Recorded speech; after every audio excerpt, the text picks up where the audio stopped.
Praise lord. Scripture type అయినటువంటి ప్రోగ్రామ్కి మీ అందరికీ స్వాగతాన్ని తెలియజేస్తున్నాను. స్క్రిప్చర్ టైప్ అయినటువంటి ప్రోగ్రామ్ ద్వారా వాక్యంగా నేర్చుకోవటానికి ప్రేమతో ఉన్నదని ఆహ్వానిస్తున్నాను. లేవియాకాండం నుంచి అనేక విషయాలు నేర్చుకుంటూ వచ్చాము. 26 అధ్యాయాలు లేవియాకాండం నుంచి ధ్యానించాము. ఈరోజు 27వ అధ్యాయము ఈ గ్రంథంలోని ఆఖరి అధ్యాయాన్ని ధ్యానించబోతుండగా దేవుని ఆత్మ మనకు తోడై నడిపించుగాక. ఈ చెప్తున్న నేను అన్నీ కూడా మీకు రెఫరెన్స్గా మాత్రమే ఇవి మీకు పనికి రావాలి తప్ప ఇదే అన్నట్టుగా మీరు చదువుకోవద్దు. ఎందుకంటే వాక్యాన్ని ప్రతి ఒక్కరూ చదవాలి. పరిశుద్ధాత్మ సహాయంతో ఎందరైతే వాక్యాన్ని చదువుతారో వారికి పరిశుద్ధాత్మ దేవుడు వారికి అర్థమగు రీతిలో బోధిస్తారు.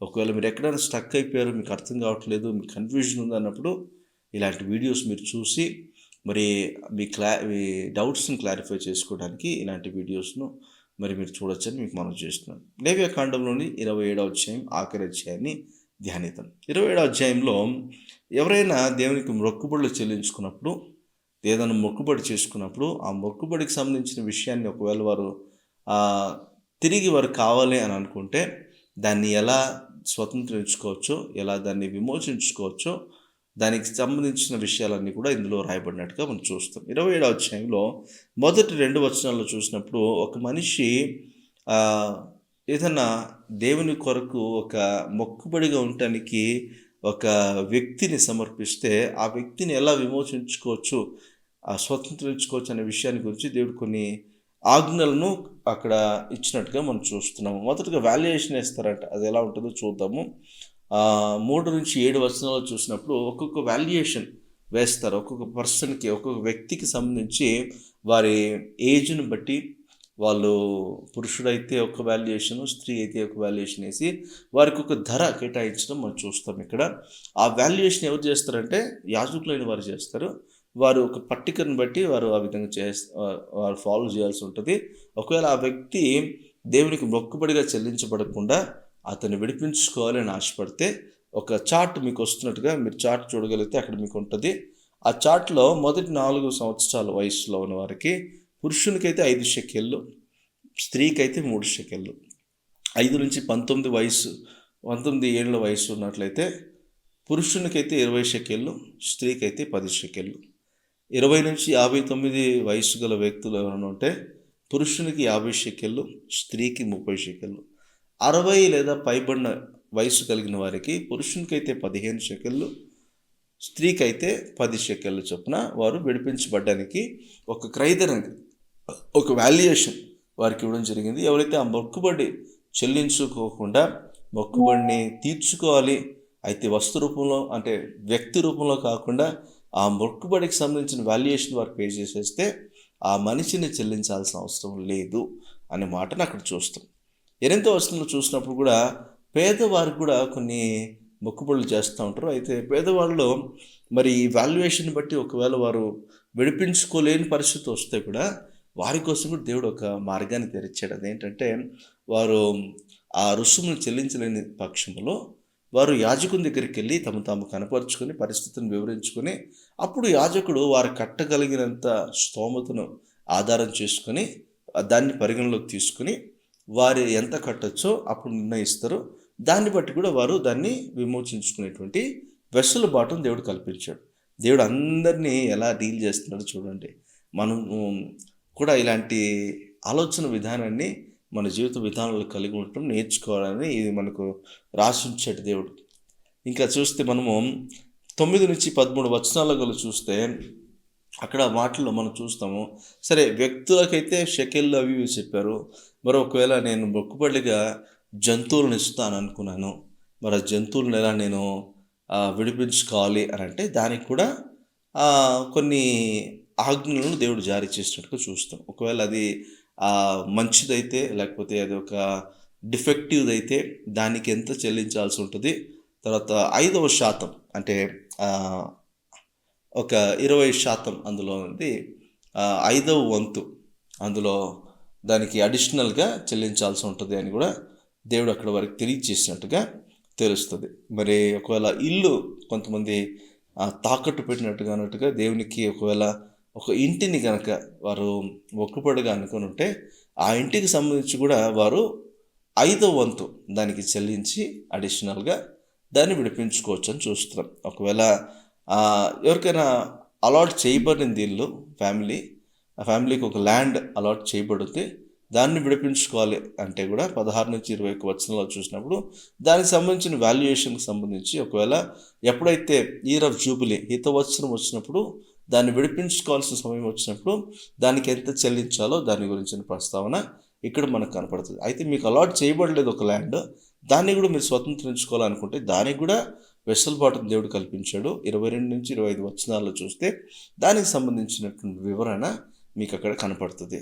ఇలా ప్రతి దానికి దేవుడు ఎందుకు చేశాడంటే వారికి దేవుడు ఒక సెన్స్ ఆఫ్ ఓనర్షిప్ ఇవ్వడం మాత్రమే కాదు, వారిది వారు కలిగి ఉండటానికి దేవుడు స్వార్థపరుడుగా తనకై తాను ఉంచుకోకుండా వారు దాన్ని స్వతంత్రించుకోవడానికి ఒక విలువను కేటాయించి మరి ఒక ఒక వావ్ అంటే ఒక నిబంధనతో కూడినటువంటి ఒక మొక్కుబడి చేసుకున్నప్పుడు ఆ మొక్కుబడి అర్థము లేనిదిగా, అది ఏమంటారు వాల్యుయేషన్ లేనిదిగా ఉండకూడదనేది దేవుని ఉద్దేశం. ఒకవేళ నేను మొక్కుబడితే చేసుకున్నాను, చెల్లించలేని పరిస్థితి నాకు ఉందన్నప్పుడు మరి దాని విషయంలో దేవుడు నా నుంచి ఏదైనా ఆశిస్తున్నాడు అంటే అది ఇక్కడ తెలియజేయబడుతుందని మనం చూస్తున్నాం. 26-27 వచనంలో చూసినప్పుడు ఒకవేళ మొదటి సంతానాన్ని కనుక మీరు ఒకవేళ మొక్కుబడిగా ఇవ్వాలని అనుకుంటే వారిని ఎలా విడిపించుకోవడము అని కూడా చూస్తే అది పశువుల విషయంలో కావచ్చు, లేకపోతే సొంతంగా పుట్టిన పిల్లల విషయంలో కావచ్చు, మరి వారికి కూడా వాల్యుయేషన్ వేయడం జరుగుతుంది. వాల్యుయేషన్ బట్టి ఇంకోటి అక్కడ పశువులకైతే ఒక రకంగాను ఉంటుంది అని కూడా మనం చూస్తున్నాం. ఆ వాల్యుయేషన్ బట్టి కూడా మరి అక్కడ విడిపించుకోవచ్చు అనే విషయాన్ని కూడా తెలియజేస్తున్నట్టుగా చూస్తున్నాం. ఇంకోటి 28-29 వచనాలు చూస్తే అక్కడ ఒకవేళ దేవునికి అర్పితము అన్న వాటిని కనుక వాళ్ళు తిరిగి తీసుకోవాలనుకుంటే మాత్రం ఇలాంటి వెసులుబాటు లేదు అని 28-29 వచనాల్లో మనం చూస్తాం. అంటే దేవునికి నేను ఇస్తాను అని మొక్కుబడి చేసుకోవడం వేరు, దేవునికి అర్పితము అని చెప్పడం వేరు.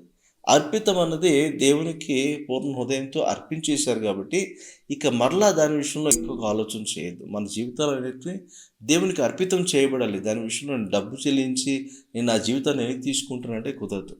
దేవునికి అర్పితముగా ఉండాలి మన జీవితం కూడా. మరి దేవునికి ఇచ్చే విషయంలో కూడా మన అర్పణల విషయంలో కూడా మన దైవార్పితము అని మనం అనుకున్న తర్వాత దాన్ని వెనక్కి తీసుకోవాల్సిన అవసరం లేదు. తీసుకోవడానికి ఎటువంటి వెసులుబాటు కూడా దేవుడు కల్పించలేదు. అయితే మొక్కుబడుల విషయంలో దేవుడు కొంచెం వెసులుబాటు కల్పించినట్టుగా మనకు అనిపిస్తుంది.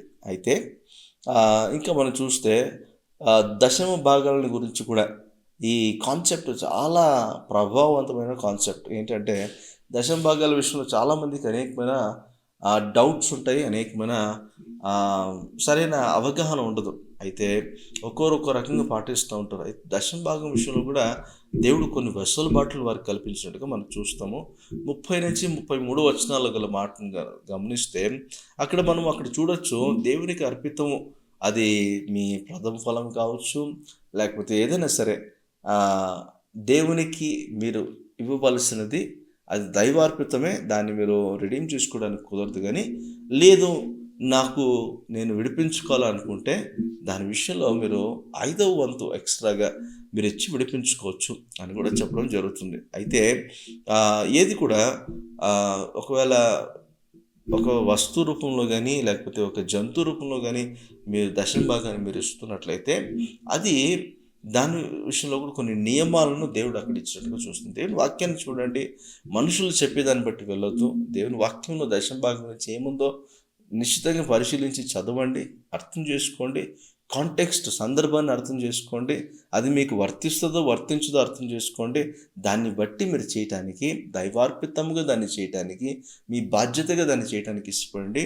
దేవుడు మీ అర్పణను మిమ్మల్ని అంగీకరించి మిమ్మల్ని దీవిస్తారు. అంతేకాని దీని విషయంలో ఆందోళన, ఒక క్లారిటీ లేకపోవడం అనేది మనకు అవసరం లేదు. ఓకే. తర్వాత దేవుడు మనకిచ్చిన వాటిలోంచి దేవునికి తిరిగి ఇవ్వడం అనేటువంటి మన కృతజ్ఞతను సూచిస్తుంది, మన బాధ్యతను సూచిస్తుంది ఆయన ప్రణాళికల పట్ల. అంతకుమించి ఇంకోటేమీ లేదు. అది గుర్తుపెట్టుకోవాలి మనం. ఓకే. ఆ కన్క్లూజన్కి వచ్చేటప్పటికి ఇక ఆఖరిగా ఈ ధర్మశాస్త్రానికి సంబంధించినటువంటి ఆజ్ఞలను, కట్టడలు వీటన్నిటిని ఎందుకు ఇచ్చాడంటే మనిషి నైతికంగా మరి ప్రతి విషయంలోనూ దేవునికి తగినట్లుగా దేవుని నియమ నిబంధనలను బట్టి అవగతం చేసుకొని తన జీవితాన్ని దేవునికి సమర్పించుకోవాలనే ఉద్దేశంతో ఇవన్నీ కూడా రాయించి ఉంచాడు దేవుడు. వీటి ద్వారా చాలా విషయాలు మనం నేర్చుకోవచ్చు. ఒక నైతికంగా మానవ విలువలు కలిగి, దైవికమైనటువంటి ఒక క్రమశిక్షణ కలిగి, ఒక వ్యక్తి ఎలా జీవించవచ్చో, ఎలా జీవించకూడదో ఈ ఆజ్ఞలు, కట్టడలు మనకు బోధిస్తాయి. లేవ్యాకాండం ఇంతతో ముగించబడింది. 27 అధ్యాయాలు సుదీర్ఘంగా మనం ధ్యానించాము. చాలా టైం పట్టింది. లేవ్యాకాండం చాలామందికి అర్థం కాదు కాబట్టి మీకు ఇంట్రెస్టింగ్గా ఉండటానికి లేవ్యాకాండంలో ప్రతి వచనం గురించి కూడా మీతో మాట్లాడడానికి ప్రయత్నం చేశాను. ఒక బ్రీఫ్ ఓవర్వ్యూ మీకు ఇవ్వడానికి ప్రయత్నం చేశాను. మరి నెక్స్ట్ ఎపిసోడ్లో నంబర్స్, సంఖ్యాకాండం ధ్యానిద్దాము. వాక్యంలో చాలా విషయాలు నేను నేర్చుకోవటానికి, ఏది కూడా అనవసరమైన కాన్సెప్ట్ లేదు. వాక్యాన్ని ధ్యానిస్తున్నప్పుడు పరిశుద్ధాత్మ సహాయాన్ని తీసుకుందాం, వాక్యాన్ని ధ్యానిద్దాం, వాక్యంలో బలపరచబడ్డాం. దేవుని యొక్క కృపలో, ఉన్నతమైన కృపలో ఎదుగుతూ దేవునికి ఇష్టంగా జీవించడానికి, దేవుని సహాయం పొందుకొని ఆయన మహిమకరంగా జీవించడానికి సహాయం మనం పాటు పడదాం. అటు కృప దీవెన మనకు దేవుడు అనుగ్రహించును గాక. ఆమేన్.